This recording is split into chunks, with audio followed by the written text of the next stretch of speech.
Good morning, students. I will teach you the next topic, boiling and evaporation of chapter matter in our surroundings. Boiling का ही दूसरा शब्द है boiling के लिए vaporisation. Vaporisation and boiling both are equal. Evaporation इस दोनों से अलग है. During the change of states of matter, we have studied fusion, boiling, solidification, sublimation. Boiling means the process in which liquid change into gaseous state on heating is called boiling या vaporization. Boiling या vaporization process में liquid gaseous state में change होता है, लेकिन उसमें हम लोग एक्सटर्नल हीट देते हैं. ऑन हीटिंग माने हीट अप्लाई करते हैं, तब वह जाकर के लिक्विड गैसियस स्टेट में चेंज होता है. लेकिन इवोपरेशन प्रोसेस में the process in which liquid change into gaseous state at any temperature below it's boiling point is called evaporation. Evaporation किसी भी टेम्परेचर पर फॉर्म करेगा, उसमें हम लोग एक्सटर्नल टेम्परेचर अपने से नहीं देते हैं. यह किसी भी टेम्परेचर पर फॉर्म करता है. जब किसी भी टेम्परेचर पर फॉर्म करेगा तो वह प्रोसेस इवोपरेशन होगा. इन इवोपरेशन प्रोसेस में भी लिक्विड गैसियस स्टेट में चेंज होता है, लेकिन यह किसी भी टेम्परेचर पर एट एनी टेम्परेचर पर यह फॉर्म करेगा. लेकिन बॉइलिंग प्रोसेस में हम लोग टेम्परेचर अप्लाई करते हैं. एक चीज हमने देखा कि बिलो इट्स बॉइलिंग पॉइंट, इस वाटर का बॉइलिंग पॉइंट अगर 100 डिग्री सेल्सियस है तो इवोपरेशन का जो पॉइंट होगा वाटर का वह बिल्कुल 100 डिग्री सेल्सियस से कम होगा. जैसे हम लोग एक एग्जांपल हम छोटा सा आपको हम दे रहे हैं. वाटर जैसे बरसात के दिनों में हम लोग देखते हैं कि बारिश की पानी फील्ड वगैरह में जमा हो जाता है. धीरे धीरे धीरे धीरे धूप निकला, सूरज के गर्मी से धीरे धीरे वह वाटर इवोपरेट हो गया, और वह इवोपरेट होगा निश्चित रूप से 100 डिग्री सेल्सियस से उसका टेम्परेचर कम होगा, और उसी टेम्परेचर पर धीरे धीरे धीरे धीरे इवोपरेट होगा. तो इवोपरेशन प्रोसेस में कोई एक माने कोई पार्टिकुलर टेम्परेचर नहीं होता है, कोई फिक्स टेम्परेचर नहीं होता है. यह किसी भी टेम्परेचर पर फॉर्म करेगा. लेकिन बॉइलिंग में एक पार्टिकुलर टेम्परेचर होता है.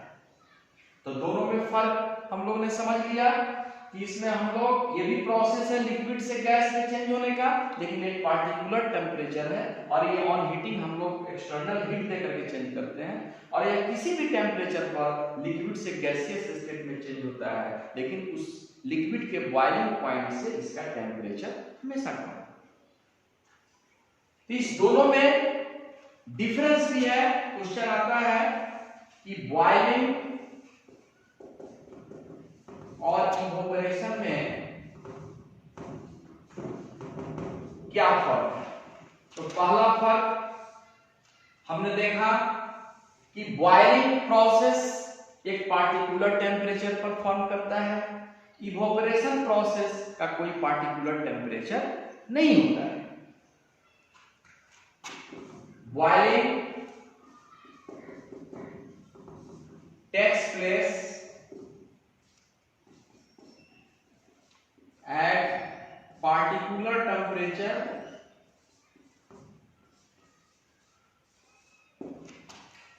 evaporation takes place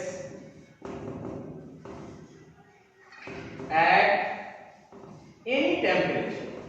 यह किसी भी टेम्परेचर पर फॉर्म करेगा और यह किसी पार्टिकुलर टेम्परेचर पर फॉर्म करेगा. तो पहला डिफरेंस. दूसरा डिफरेंस इसका है,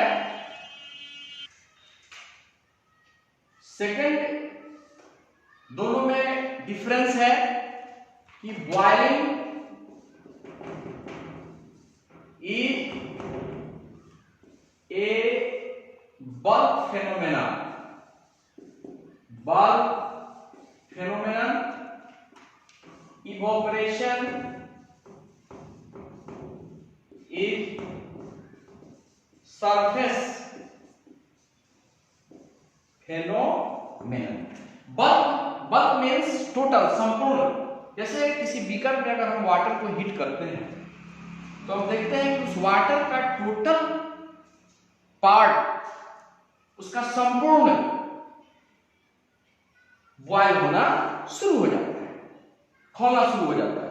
लेकिन इवोपरेशन में, जैसे एक फील्ड का मैंने एग्जांपल दिया कि फील्ड में अगर वाटर फैला हुआ है, लगा हुआ है, तो एक लेयर बाय लेयर, जैसे सनलाइट पड़ा तो सबसे ऊपर वाला पार्ट पहले इवोपरेट हुआ, ऊपर वाले पार्ट के बाद फिर नीचे वाला पार्ट इवोपरेट हुआ। कभी हम लोग इसको महसूस करेंगे कि फील्ड में अगर पानी लगा हुआ है, अगर उसमें हम लोग हाथ या उंगली डालकर देखेंगे तो ऊपर वाला पानी हीट महसूस होगा, गर्म होगा, और वही जो उसका नीचे वाला जो सरफेस जो वाटर है वो उसके रेस्पेक्ट में ठंडा महसूस होता है। तो ये surface pipe layer by layer evaporate होता है, लेकिन बॉइलिंग प्रोसेस में ऐसी बात नहीं। तो बल्क सब इसके लिए इसलिए यूज हुआ है कि इसमें टोटल पार्ट बॉयल होता है। तो हम कह सकते हैं कि boiling is a bulk phenomenon और evaporation is a surface phenomenon. Last इसका डिफरेंस है कि बॉइलिंग causes heating effect। इसका मतलब कि बॉइलिंग से हम लोग को हीटिंग इफेक्ट महसूस होता है, और इवोपरेशन causes कूलिंग इफेक्ट।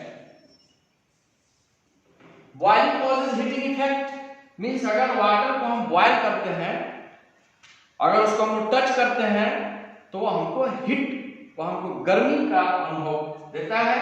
लेकिन इवोपरेशन से जब इवोपरेट होगा तो उससे हमको हीटिंग इफेक्ट नहीं होगा, कूलिंग इफेक्ट होगा। इसका भी हम एक एग्जांपल आपको दे रहे हैं। जैसे हम लोग गर्मी से बाहर से आते हैं गर्मी के दिनों में, तो पंखा के नीचे बैठते हैं, और जैसे ही पंखा को हम स्विच ऑन करेंगे और पंखा जो है चलने लगेगा, और जैसे ही हमारे शरीर का पसीना जो है सूखता है, तो हम देखेंगे कि हमको ठंडापन महसूस होता है। वो वाटर इवोपरेट किया, और जैसे ही वाटर इवोपरेट होगा तो हमको कूलिंग इफेक्ट देगा।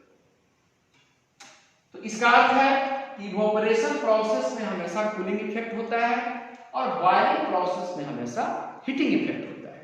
तो there are 3 differences between boiling and evaporation. Clear? अब हम लोग देखेंगे कि इवोपरेशन कौन कौन फैक्टर पर डिपेंड करता है, कौन कौन फैक्टर पर इवोपरेशन डिपेंड करता है। तो उसका फैक्टर है, there are 4 factor on which evaporation depend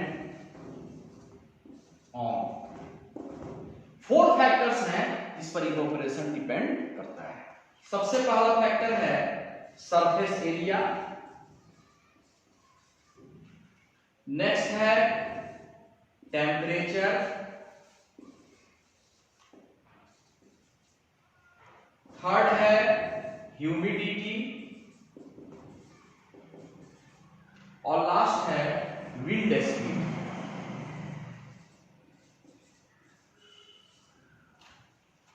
surface area, temperature, humidity और विंड स्पीड पर evaporation, rate of evaporation depend करता है।